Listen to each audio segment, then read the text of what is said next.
think? What do you think Washington's calling the timeout right now?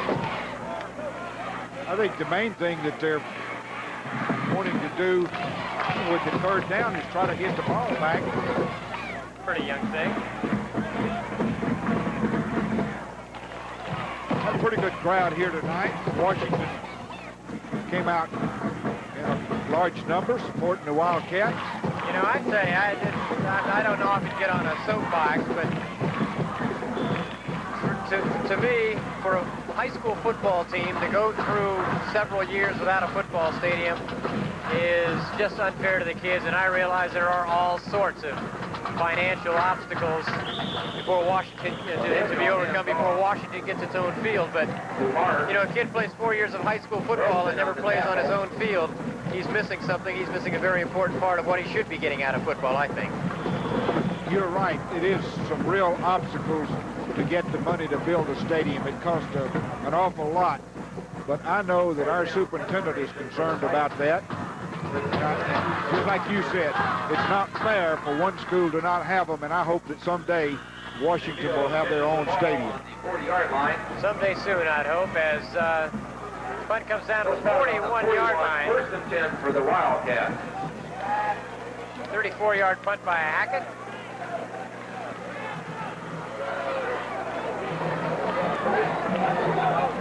And the Washington Wildcats get one more chance to do something with it. 1:09 to go. Clock now is running. And Washington. Big number 75, Alan Shaw. 6'3 and a half, 285-pound center. And he's a senior. Breeden back to throw, and high throw intended for McNeil. Boy, I tell you, when you're a wide receiver and you go up to the football like that, all stretched out, you know you're going to get hit, especially if you're at the end of a football game like this. Dan, I just saw something happen on the play before. There was a Woodham player that actually hit one of the Washington players a little bit late. And I saw the head coach at Woodham come from down around the 30-yard line up across the 50 to the 40, get his assistant coaches, and they got that young man out of that ball game, and they talked to him. That's what wins football games. You don't do it getting penalties, and I respect them for that. Washington pass incomplete, intended for Capri Williams, number 81. And Creedon throwing tonight, 18 out of 29.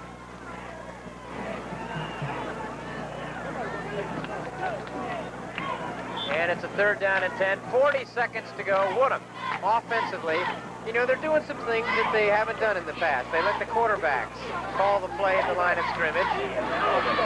Audible eyes, they do look at the defense, and whatever they think will go, they will run.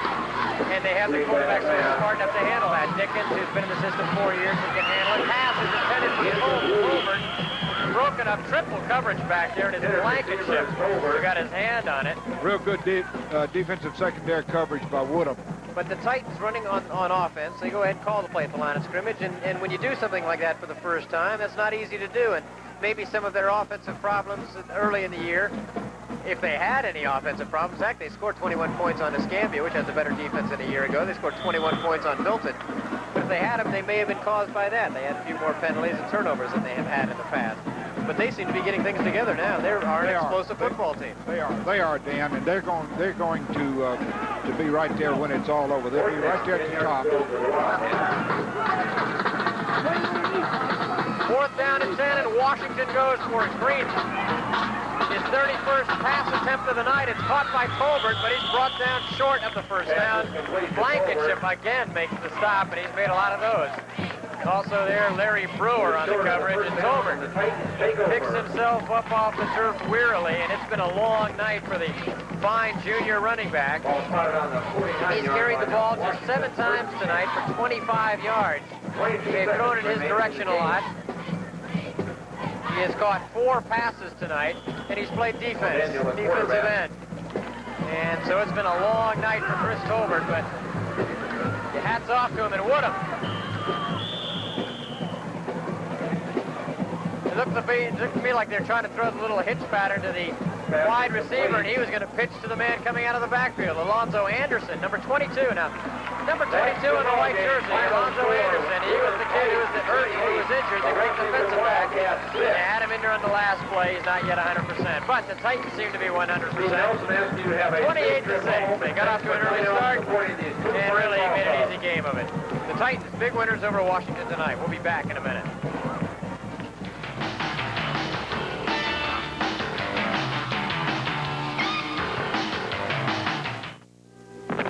Next time on Nova.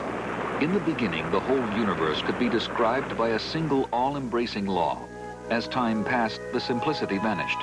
But perhaps it could be recaptured if the fundamental laws of matter could be worked out. This goal eluded even Einstein and is taking physicists today to the limit of experiment. Join us for What Einstein Never Knew, next time on Nova.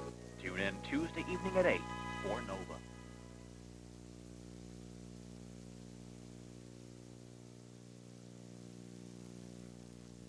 Welcome back to Titans Stadium, where the Woodham Titans have just beaten the Washington Wildcats 28-6.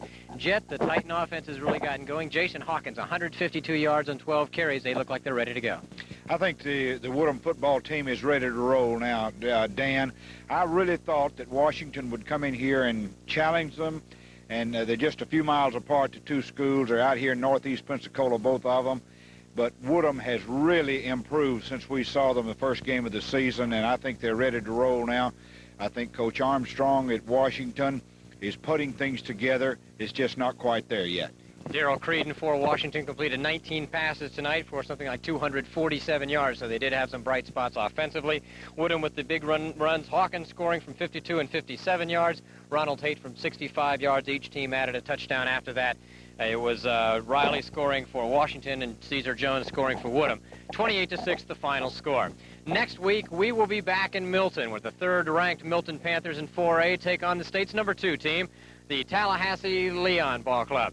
And we'll be in Milton for that one. That should be a good one. Hope you join us for that one, and hope you enjoyed the game tonight. For Jet Rogers and for our producer-director, James Bradley, I'm Dan.